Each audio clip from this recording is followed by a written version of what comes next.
Oh, cheers. This is the Refinery. It's not part of love. Am I not allowed? No, this is it's just boys only. boys only. Boys rule, girls rule. Oh, I'm bleeding.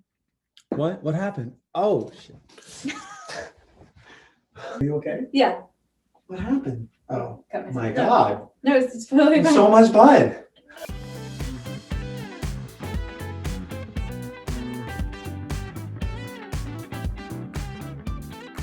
Colt didn't get the hoodie memo, damn it. You should have sent him the email. It's fine. I got it.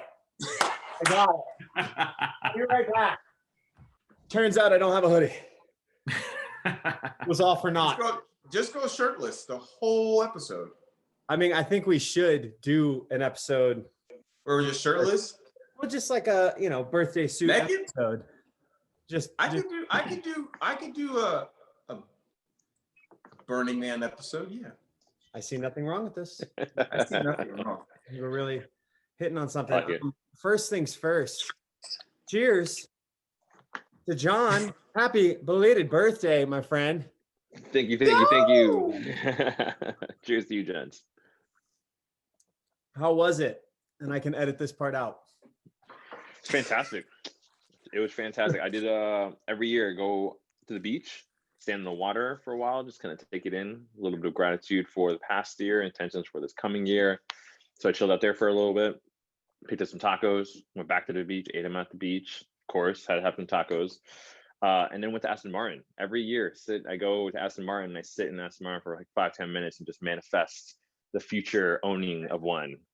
And this is the 11th year they've done it. So I'm very happy about that. And it was actually the easiest. Every year they're just like, no, we don't let people do that. I'm like, no, yeah, you do. I've done it many times. And like, no one's ever like that doesn't happen. I'm like, yeah, here's photos. I've done it. I always have a photo ready to show them. I'm like, I've been here, done it. And you're like, this is me doing it last year. This is me doing it the year before. So I'm it was good. And my roommates had a little thing here, surprised me with some cake and stuff. So it was fun. Nice. Oh, that's awesome. Little birthday. So, Colt, how was your week? Oh my God, y'all. This week has been incredible. Incredible across the board.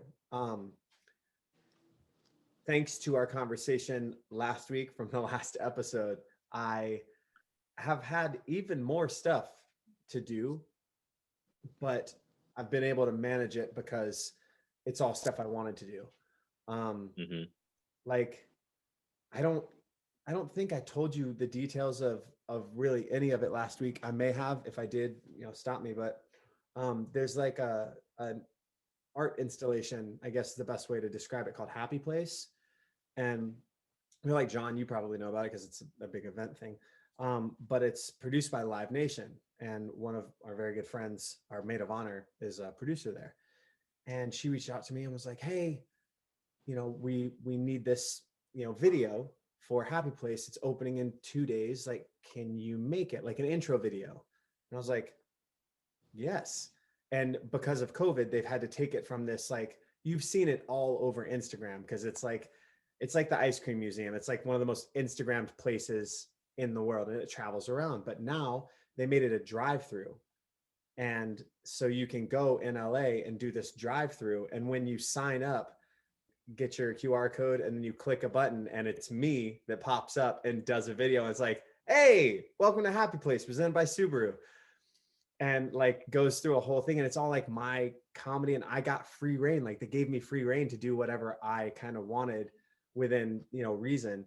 And then that went well. And the reason I got overwhelmed was because while I was in New York working on this other project, she reached back out to me and was like, hey, Subaru wants you to do another video for them. And I was like, what?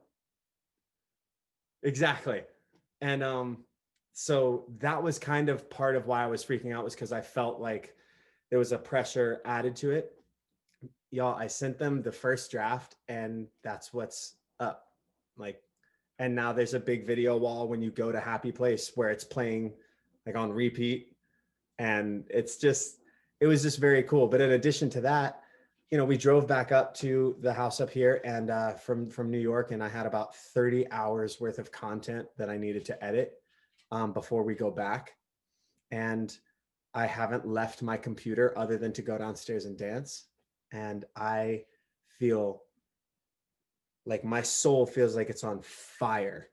Like I'm so inspired and empowered in a way. I've had deja vu in the fucking craziest ways for the last 2 days, and I feel like I'm taking the right steps. I have no clue what's next. I can't see what's next, but everything keeps lining up and things keep happening that are just so beautiful. And so yeah, my week has been busier than any week I think I've ever had in my life, but more exceptional in a lot of ways. So thanks for asking. That's what's up. Yeah. What? Yeah, it's cool. What? And then Maya's here, which is always, I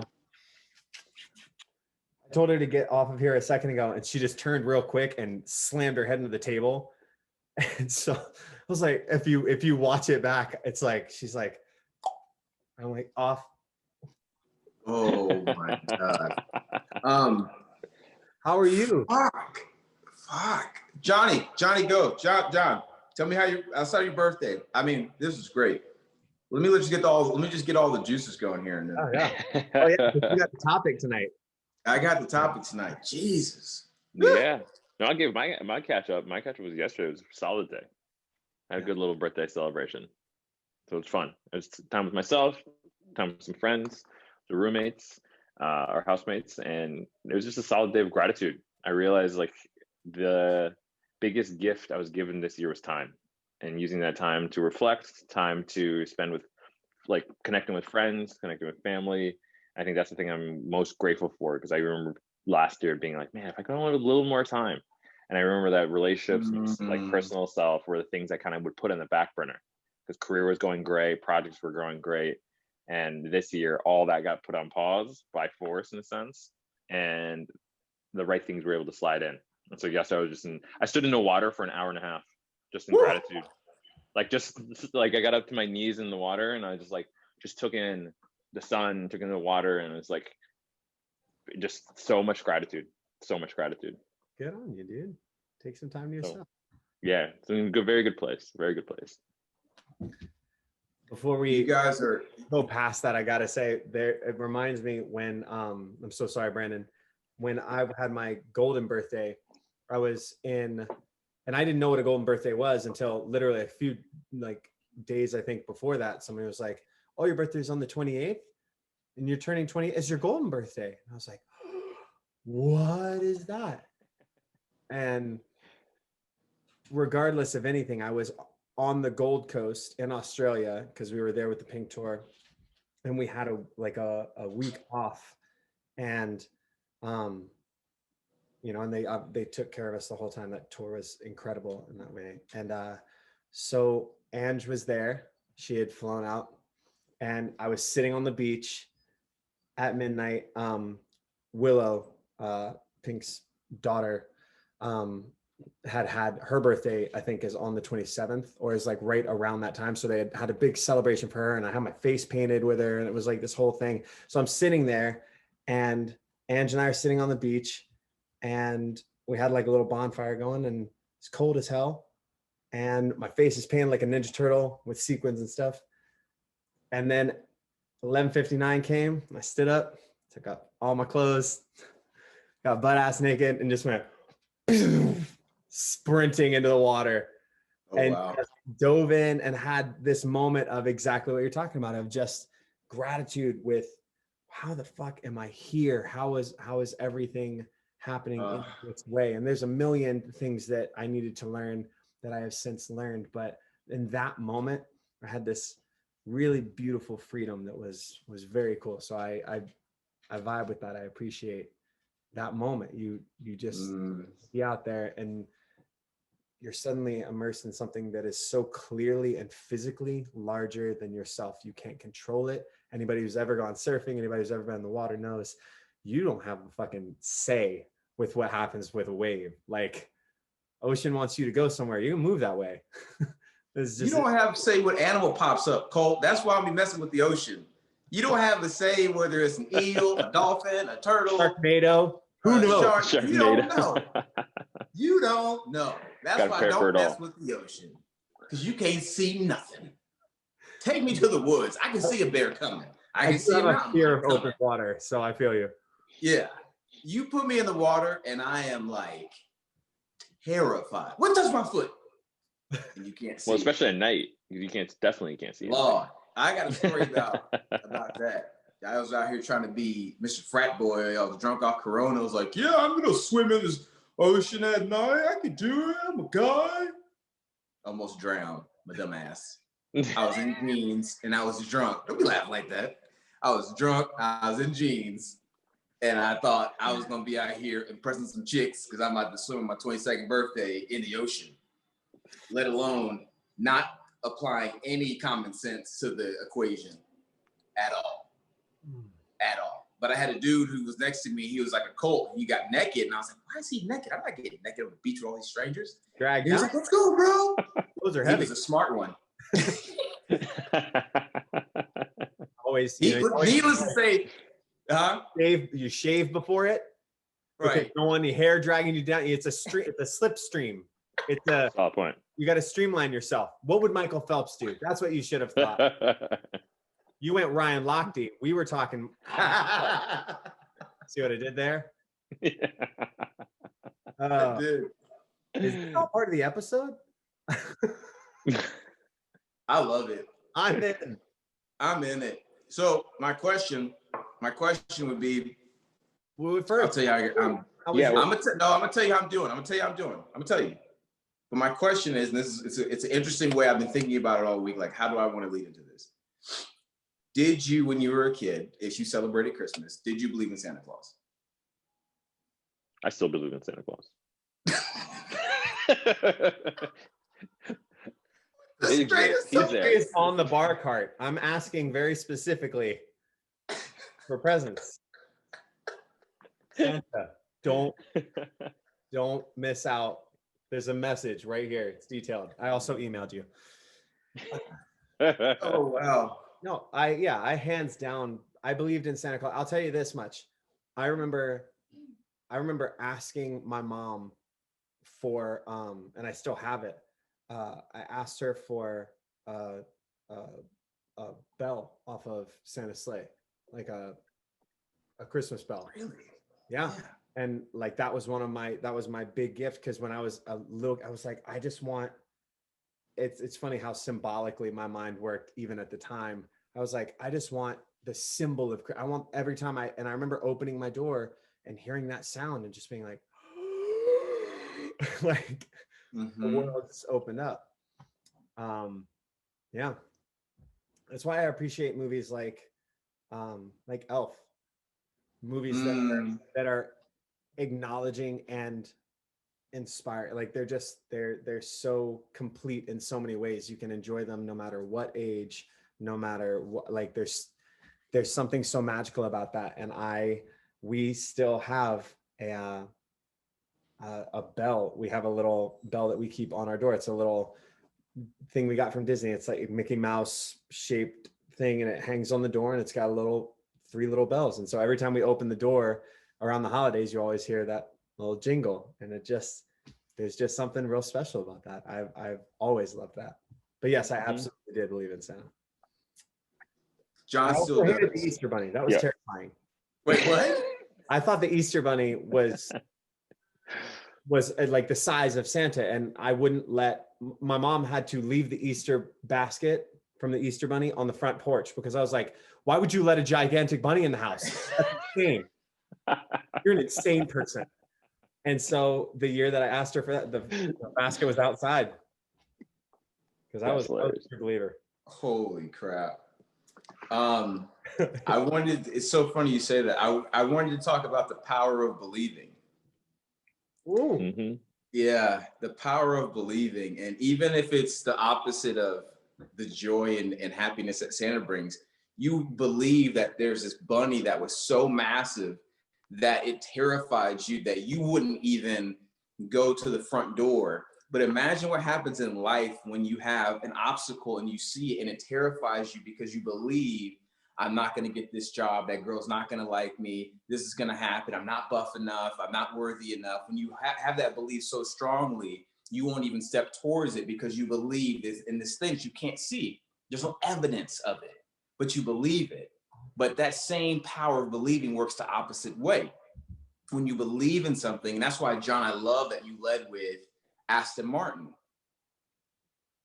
You literally led into this conversation and topic tonight with you saying every year for the last 11 years, I go and I sit here and I'm around the energy of Aston Martin.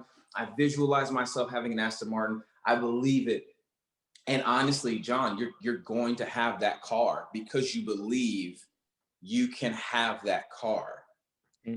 So that was the lead into tonight's discussion. And really where it came from is this. There's a horse that I really, really wanted at the rental place. When I originally inquired about the horse, I got a hard no.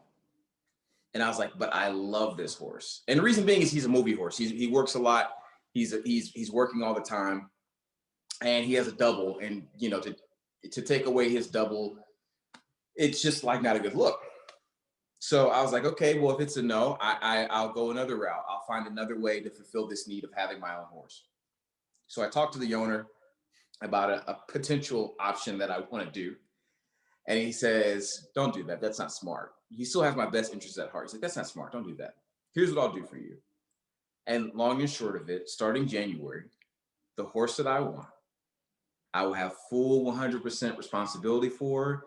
He'll be mine. I have a 90-day trial with him to see if we're going to move forward with it, but it's happening. And for the first time in my life, I will know what it's like to own a horse, to have the freedom to go ride when I want, to work with him. I don't have to go trail with other renters. This is what I've always wanted. This is the reason I was doing what I did. But the first time I got off of him, I said to the manager of the owner of the rental, I said, I'm going to own this horse one day. And she said, well, you two can go right off on set together because he's an actor. And this is 5 months ago. And I believe so much that I believe that Smokey Joe would be the horse, so much so that in less than 30 days, that reality will be actualized.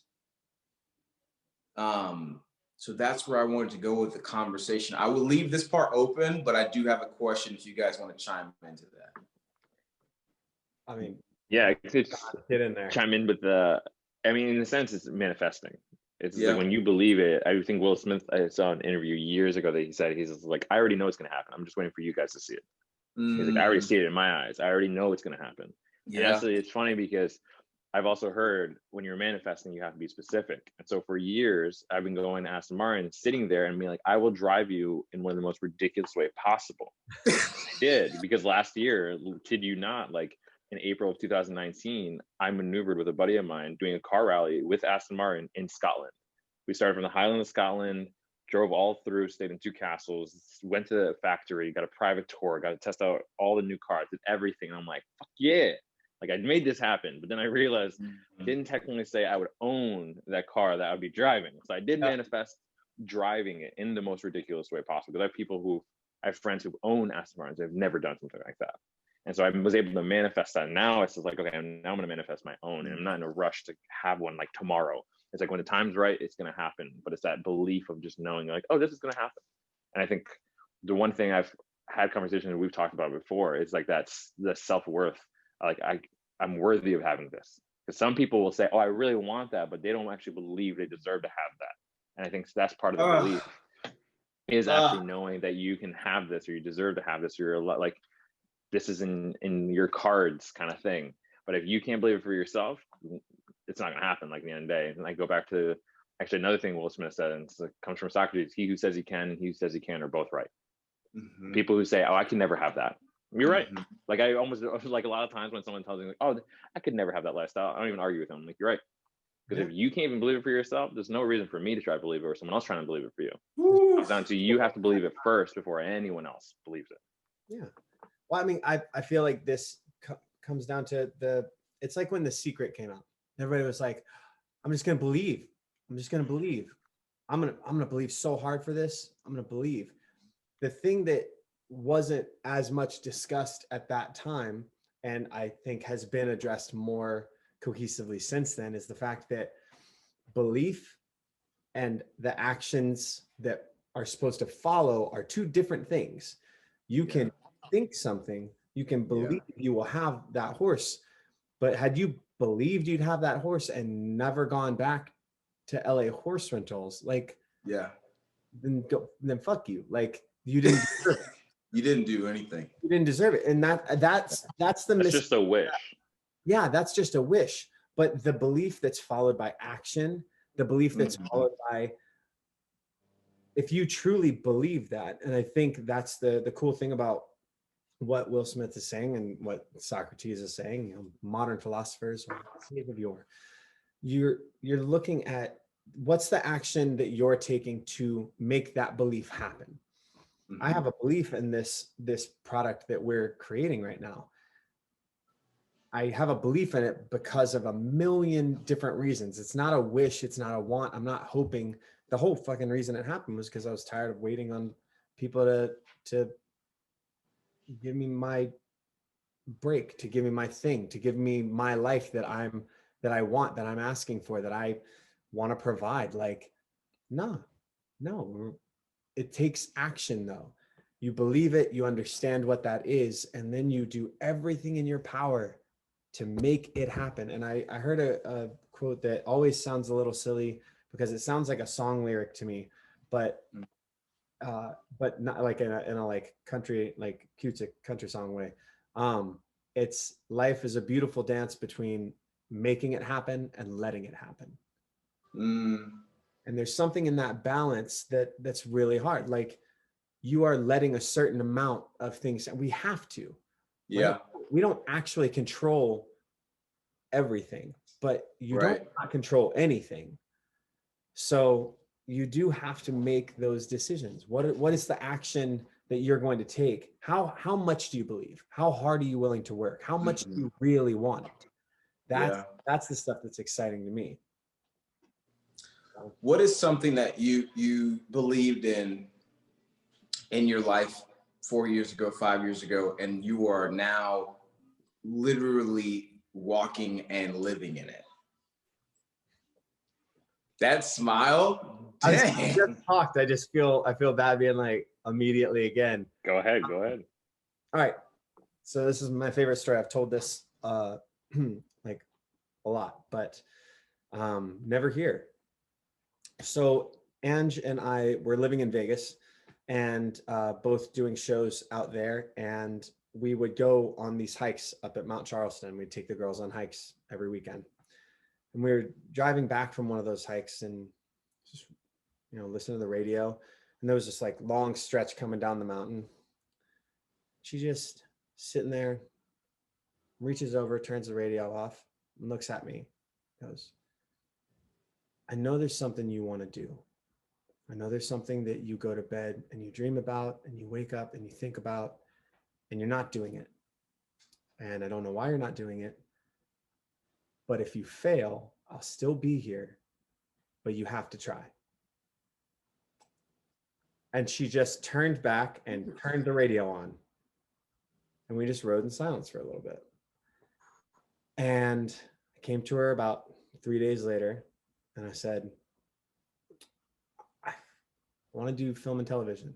She said, I know.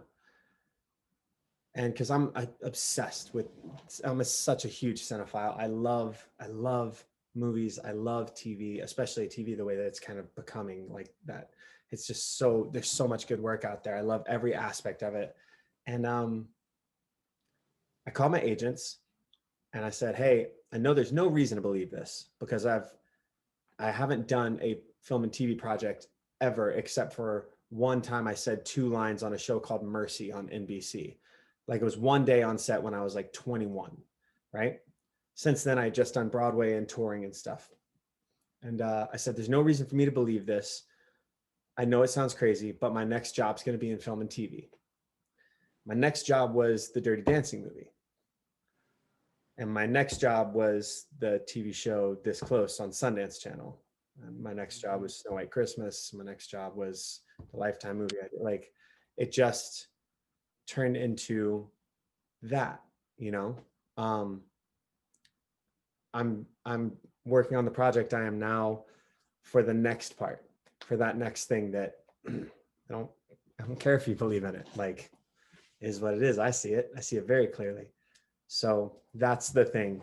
And it had to do with somebody, I say giving permission, and I mean it. For me, I needed that. I needed somebody to do that. So what I'll say, kind of to round it out, is that I do my best to pay attention to the people that I love, to give them permission for whatever they truly love, for whatever they truly want.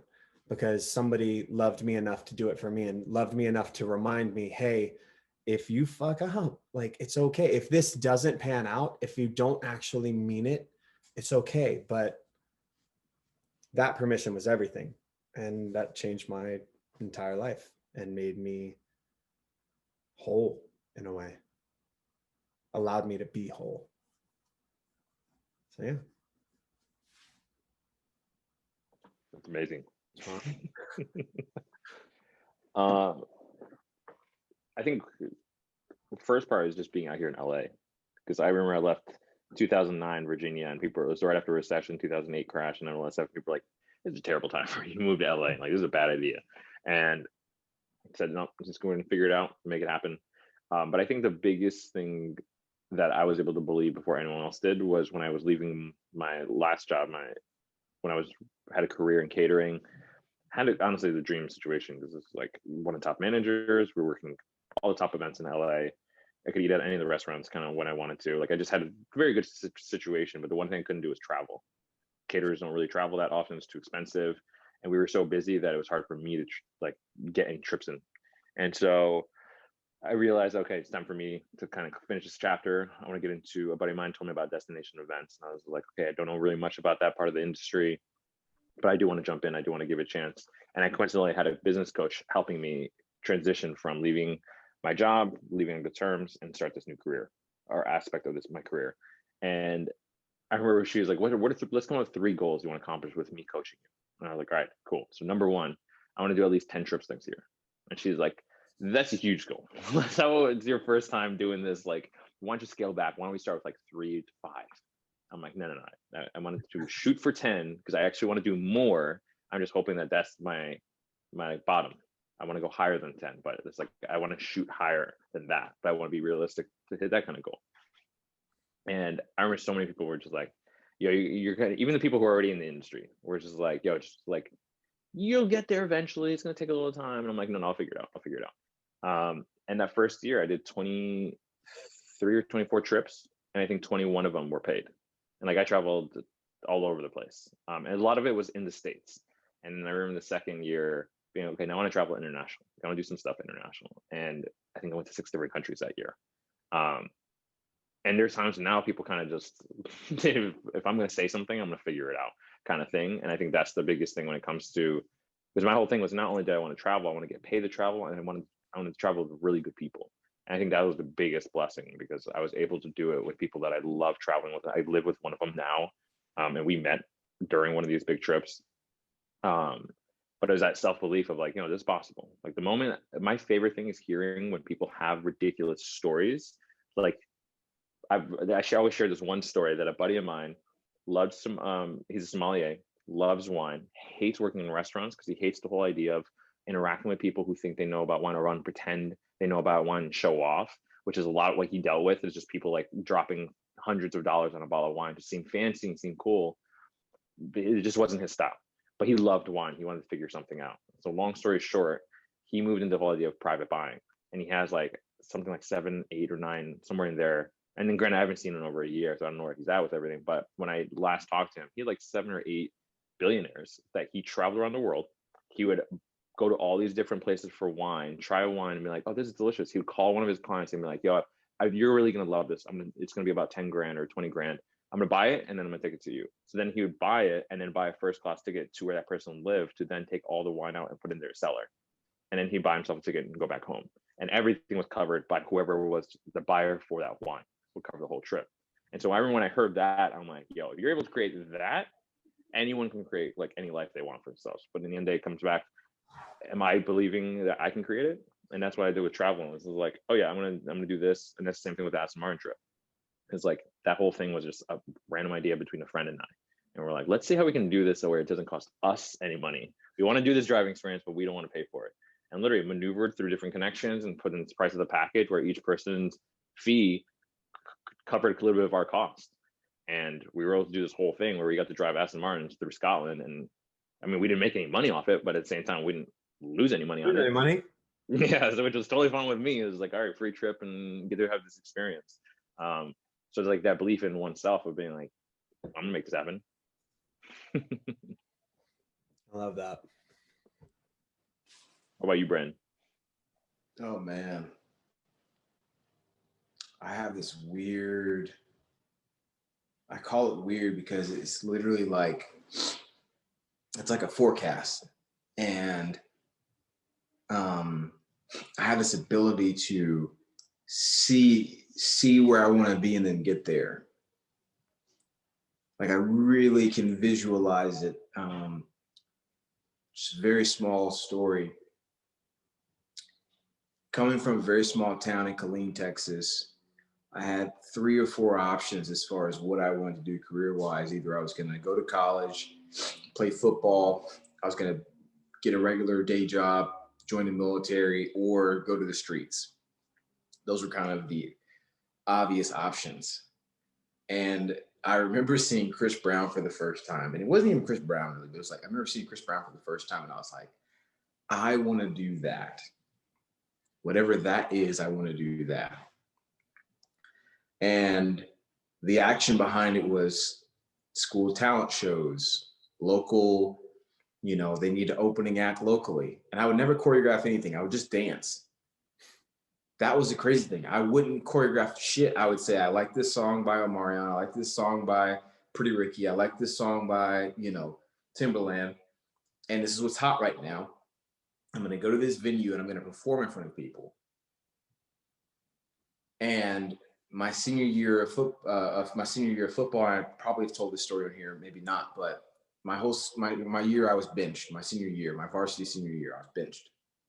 So my belief in football was diminished.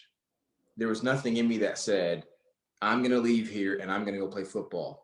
I had a whole season gone and it was wasted, but I had this belief in dance. And when I look up some days and I say to myself, there's no reason, no logical reason that within my first 2 years of being here, I danced with Beyonce. Coming from I had no technical background, I had no ballet background, I had no jazz, I had no tap, I had nothing. I had maybe 2 months of background or being taught choreography through some friends, but outside of that, LA was my first experience at 18 going on 19 with learning how to count music, learning how to dance to somebody else's choreography. And then going from that to saying that one of my first big jobs was Beyonce. She's not really the metric, right? She's not the metric, but it was just a indicator that I saw something so clearly and I knew it was my way out, that 12, 13 years later, I'm still living the fruits of that. I met Colt through that, you know, through dance and my connections through dance, all because I believed when I was 17 and 18 that the way out of Texas was through dancing. It may not have been the end game, and that's what I loved about it.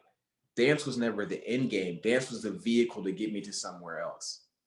And then now that I'm at the somewhere else, I said, well, man, I really see myself acting.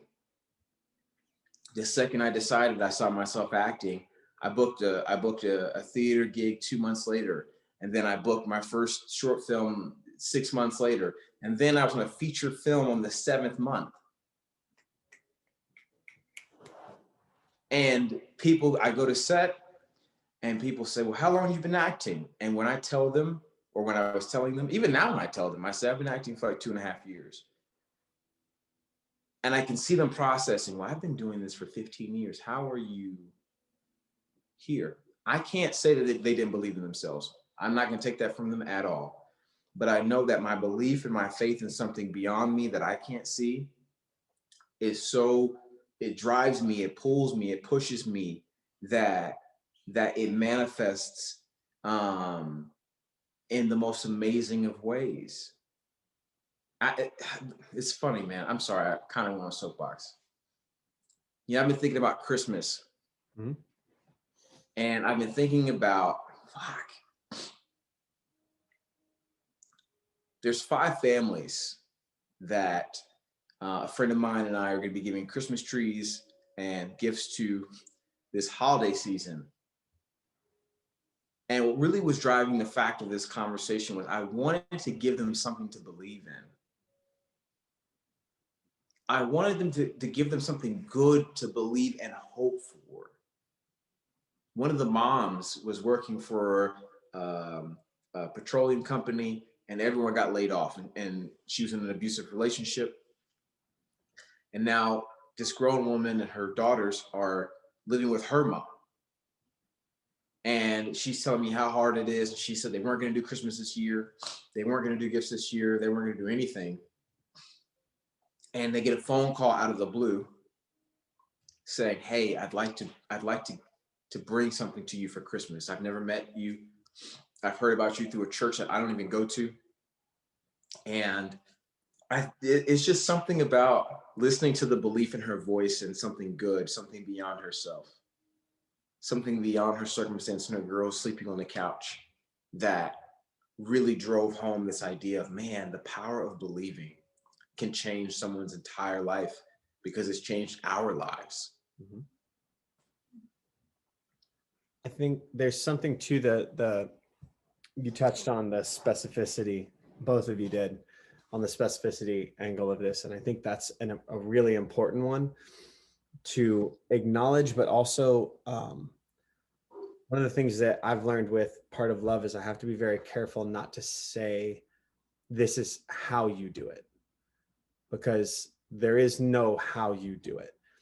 I remember, let's say, before Dirty Dancing, I remember very specifically in every one of those things being like, I'm going to imagine this thing happening. I'm going to secret the shit out of this. And I'm going to think about this moment on the motorcycle, blah, blah, blah. That happened. That was great. And I remember thinking, oh my God, it worked. If we're not careful though, we forget that there were a million other things that I did other than imagining myself on motorcycle. That's great. Kudos. But I also had been following this choreographer. This choreographer, Andy Blankenbuehler, was one of my first loves. I mean, he's one of the people that I learned to dance like, because I loved watching him dance on the Tony Awards when Fosse did Sing Sing. Like, it's insane. So being in a studio with him, I was still watching him. I'd been studying him for years. I wanted to move like that. Like, there were a million other things that went into that thing, but had I latched onto the singular, which I ended up doing, and the next time that I had an audition, I imagined myself in that role. And then when it didn't come through, I was like devastated. I was like, whoa, whoa, whoa. I believed in this, but we don't control everything. And I do want to make sure that it is very clear that true belief will drive your actions, but your actions don't always fully decide the specific outcomes. They will decide the overall outcome though. They'll decide the overall outcome of where you end up. Your belief and your subsequent actions decide the long term. Yeah. Not necessarily every specific of the short term. Because I think a lot of us get caught up in that. I know I get caught up in that. It's still, I can say it. I can say it and I can believe it. And in this moment, I can know it's so true. And the next time I get the right audition, I'm going to fucking believe hard. And if I'm not believing hard enough, I'll think, am I, like, that's the battle that I always have is, am I believing hard enough? Do I believe enough in this? Yeah. And when I can't, when that balance of making and letting it happen, at a certain point, I'm over here being like, no, I'm going to make this happen, but I no longer have the power. So I'm jumping up and down on a scale that will not, because it's on bottom. I did everything I could. Yeah. I mean, I think there is a level of that needs to be addressed that I constantly forget, because belief is kind of so ingrained in me, because we've had experiences where we've created these lives for ourselves, where we have very beautiful, gorgeous lives that we can look at and be so grateful for and so thankful for. And we go, how did we get here? And a lot of times we go, well, we believed in it. And it's easy for other people to process that that's how it happened. And it's easy for us to process that that's how it happened. But that's not the only thing. It's what came through that belief. What did, like Brandon, you chose a lot of things. You didn't just believe it would happen. You didn't sit on the football bench and go, I believe this. And then Beyonce called like that. You know what I mean? Like, you took a lot of a million steps. You made a million decisions that were not easy, that were not, you know, it's the classic tale. You know, some celebrity makes it, Mahershala Ali, I think, talks about this, and he says in one of the Hollywood Reporter roundtables, which I always quote on here, he said, you know, it's that classic thing of, you know, overnight sensation. I've been out here for 15 years.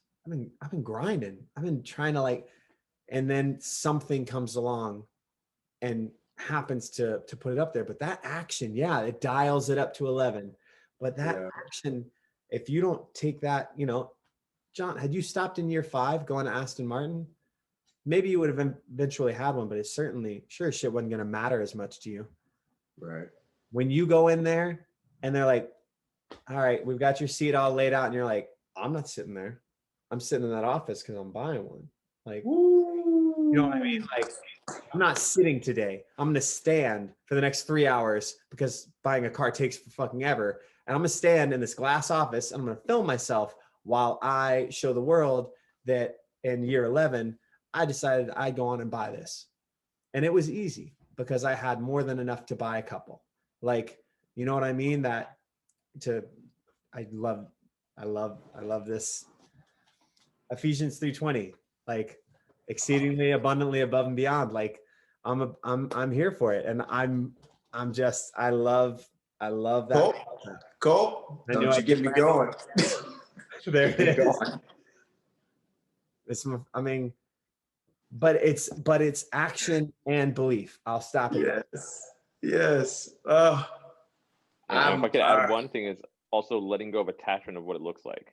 Yes. So I think that's the other big thing that lets a lot of people down, and kind of what you touched on, Cole, is like we have a belief, but it doesn't necessarily mean it's going to come out how we think it, or it's going to happen how we think it's going to happen. And that's when the sooner we can let go of the attachment to how it has to look or what it looks like, the sooner it will show up, and it'll show up probably in the way that we least expect it. I think that's even like when I would say for years, I'm going to drive this, I would hold the steering wheel, like, I'm going to drive you in the most ridiculous way possible. I never once was like, oh, I'm going to drive this in Scotland, or I'm going to drive this to the dealership or to the factory in Gaydon, UK. Like, I never thought about that.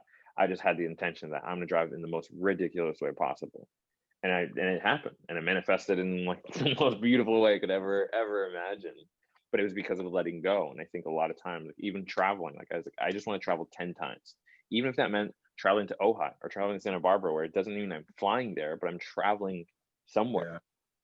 Letting go of that attachment allows for the universe to kind of bring it to you in a way that you never imagined. And from my experience, it's always been better than anything I could ever imagine. But the times that I was attached to the outcome or the result looking like a certain way, or had to, this and this has to happen, and it has to show up in my life like this way.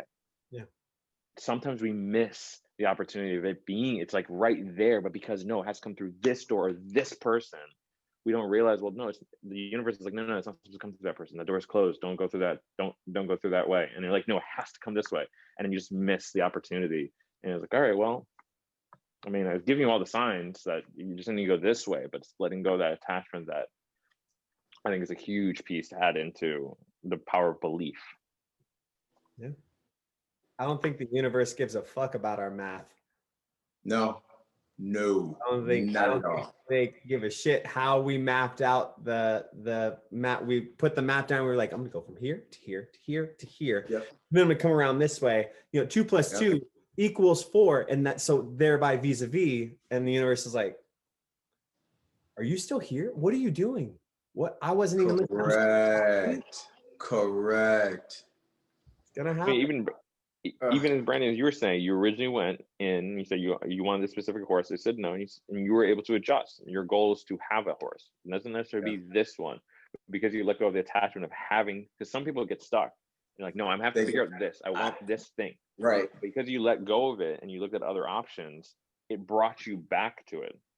And now you're in the direction of having what you originally wanted, but you let go of the attachment of it having to happen a certain way. And it being better than the way I planned it.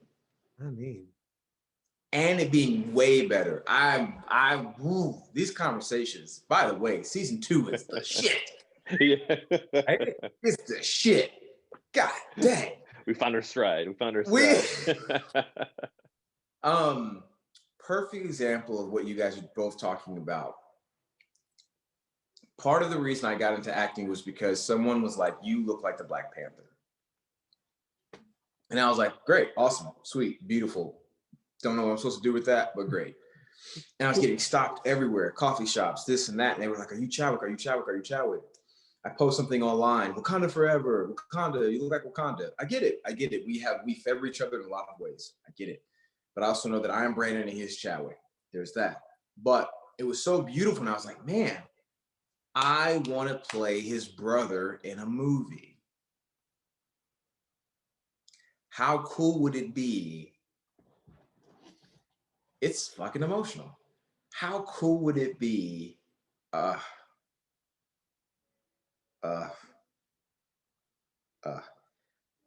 cool would it be to play his brother in a movie? As my way of saying thank you for pulling me towards this dream and goal that I have, because I don't know if I'd have been as drawn to acting as if people weren't pulling me and saying, no, look, you look like this guy in 42. And what I started seeing is I could see myself on screen. Oh. I could see myself on screen. It wasn't Chadwick anymore. It was like, I could see myself. I said, oh, I can see it. Thank you for showing me that I can have it and do it. Oh my God. And when they said he died, I stopped in my try. I stopped, and I don't feel this way about celebrities at all. I'm not like, oh, so-and-so passed away, whatever, because I don't ever feel like a personal attachment to them. I'm just like, that's sad. I'm sure their family's going through. But when someone said, when I heard the news that Chadwick died, it was out of nowhere. I had no clue about his cancer. I had no clue about anything. And I was like, I had already sent emails about Black Panther 2. I was like, how can I get on set? How can I either do double work? How can I do this? How can I do that? Like, they're gearing up to film. How can I do it? And that conversation is happening. And no one is aware, in my camp at least, that he's battling cancer. And he's been battling cancer for a couple of years. So to hear that he died, I had to mourn this dream that I believed in so hard. But what didn't stop was as the plane flies over, the trajectory.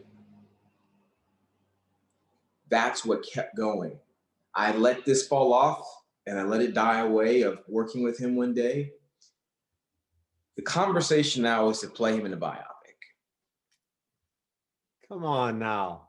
And that is like,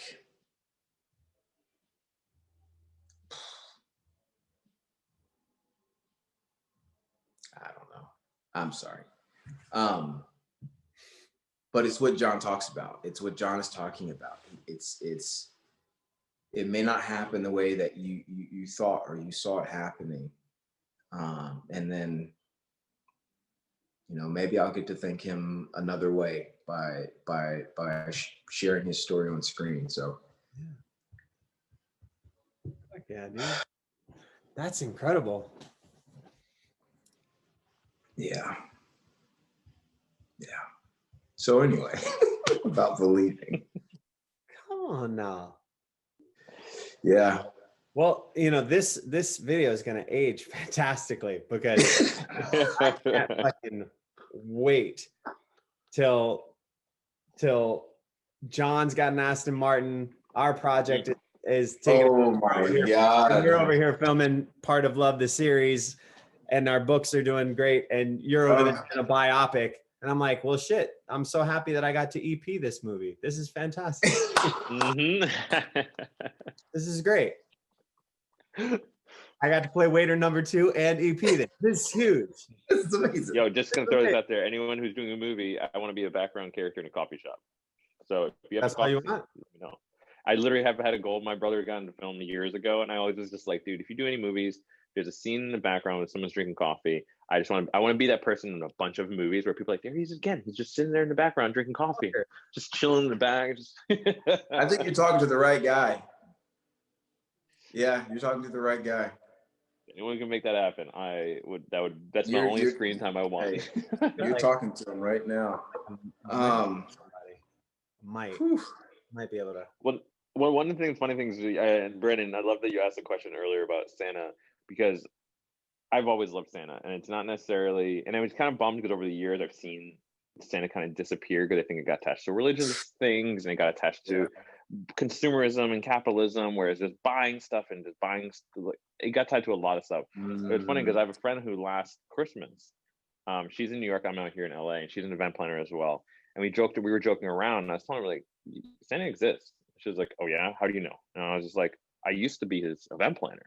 And I literally, over like a week and a half, came up with the most ridiculous story. Like, I was impressed with my creativity on this story because I was like, we threw a huge party, and Mr. Gingerbread Man, a lot of people don't know is he's an architect. He actually built the venue space that we did this whole event. And she was like, well, what do you guys do with all the gingerbread?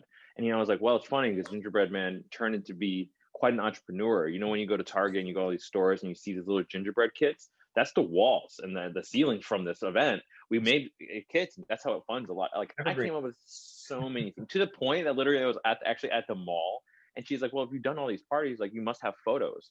And I walked into a bookstore, and there's like a Disney Christmas book with all these photos, all the Disney characters. Like, Mickey Mouse is putting like ornaments on the tree. This Dalmatians are running outside and doing a snowball fight. Like, every character is doing something. So I'm literally taking photos out of this book in the store, and I'm like, yeah, this is when this happened, and this is when this happened. Create this whole scenario. And I was telling her, I was like, yeah, Santa had to take he had to kind of get quiet because he was getting attached to religion. He didn't like how capitalism took his name and made it all like gift giving is about gifting some other people's stuff. It's not about going on Black Friday and buying all these gifts. And he was very unhappy with it, and came up with a whole scenario. But I was like telling her, I'm like, Santa Claus is gonna come back, and I'm gonna help with it, and I'm gonna make this thing. And it's about that Christmas joy, and that's what I love about the holidays.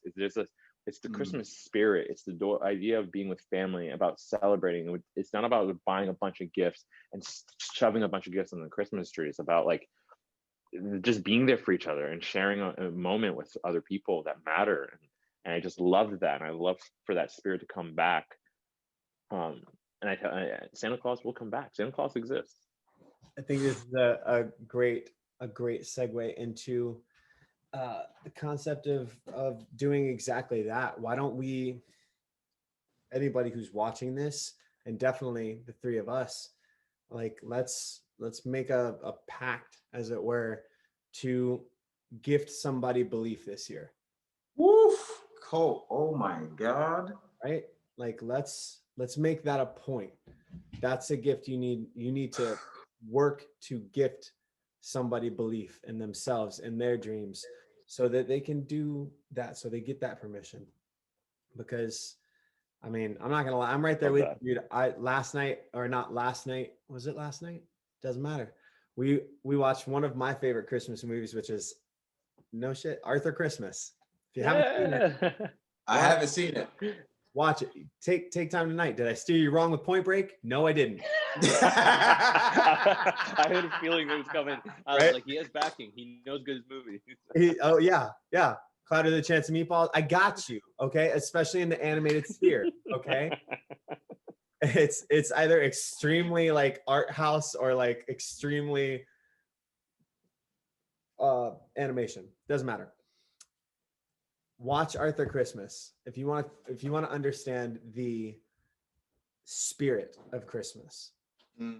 Because there is something very, very, for one, it's absolutely magical, the attention to detail in it and the amount of jokes. I've talked about this before, and in animated films, I feel like they do a really good job in the good ones of going, you watch it and you're like, oh, this is a good movie. And then you maybe watch it again by happenstance and you hear there's like 1,000 little jokes that you did not hear the first time that some animator or some voiceover artist, and usually it's just off-screen voiceover artists that are just making some joke that I will play on repeat so many times.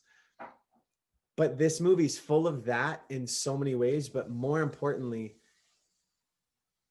it's magic in the sense of it's about, and that's why I said that, it's about the gift of belief. And I think that's so important. You know, it's just, that's everything. And fuck, of all years, This is the one. this is the one. This is the one. Yeah. Yeah. You know, I think that's the bow. I hear Ange.